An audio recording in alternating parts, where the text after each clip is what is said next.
Hello dear friends, एक बार फिर से स्वागत है आप सभी का पंचतंत्र की कहानियों में। हमारी जो आज की कहानी है वह गीदड़ गीदड़ ही रहता है। तो चलिए कहानी शुरू करते हैं।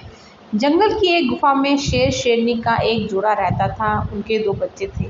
शेर प्रतिदिन जंगल जाकर शिकार करता और उसे लेकर गुफा आ जाता। गुफा में दोनों मिलकर शिकार के मांस का भक्षण किया करते थे। एक दिन पूरा जंगल छान मारने के बाद भी शेर के हाथ कोई शिकार नहीं लगा। निराश होकर वह वापस लौट रहा था कि रास्ते में उसे गीदड़ का बच्चा दिखाई पड़ा। बच्चा जानकर वह उसे मार नहीं पाया और जीवित ही मुंह में दबाकर गुफा ले आया। उसे शेरनी को सौंपते हुए वह बोला, प्रिय, आज कोई शिकार मेरे हाथ नहीं लगा।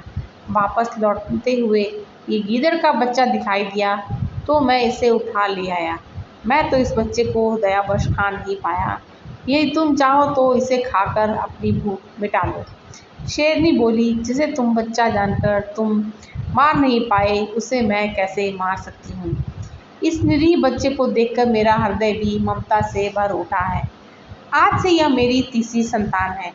अपने बच्चे की तरह ही मैं इसका पालन पोषण करूँगी।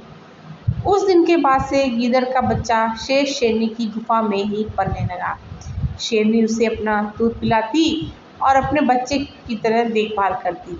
गीदड़ का बच्चा शेर शेरनी को ही अपना माता पिता समझता और उनके दोनों बच्चों को अपने भाई। वे सभी प्रेम पूर्वक एक साथ रहते थे।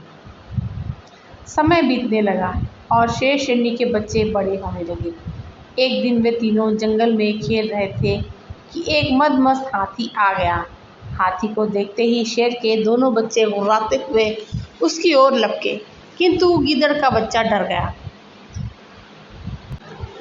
उसने शेर के दोनों बच्चों को समझाया, बंधुओं, हाथी हमारा शत्रु है और बहुत बलशाली है। हम उसका सामना करने में सक्षम नहीं हैं, इसलिए हमें उससे दूरी बनाकर रखनी चाहिए, अन्यथा जान से हाथ धोना पड़ जाएगा।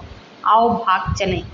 शेर के बच्चे उसकी बात मानकर गुफा चले आए।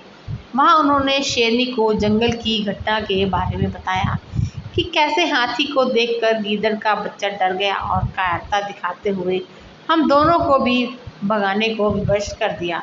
वे दोनों मिलकर गीदड़ के बच्चे का उपहास करने लगे। अपना उपहास गीदड़ के बच्चे से सहन नहीं हुआ और वह क्रोधित होकर शेर के बच्चों को भला बुरा कहकर झगड़ने लगा।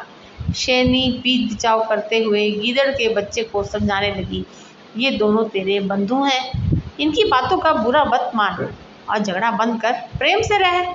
किंतु गीदड़ का बच्चा तैश में था। बोला कि सदा मेरा उपहास उड़ाते हैं। बताओ मैं इनसे किस मामले में कम हूँ? मैं भी तो बहादुर हूँ। मैं चाहूँ तो अभी इन दोनों को मजा चखा सकता हूँ। आज ये मेरे हाथों से बचेंगे नहीं। गीदड़ की बातें सुनकर शेरनी समझ गई कि अब उसे वास्तविकता बताने का समय आ गया है। वह बोली, पुत्र, मेरी बात ध्यान से सुन।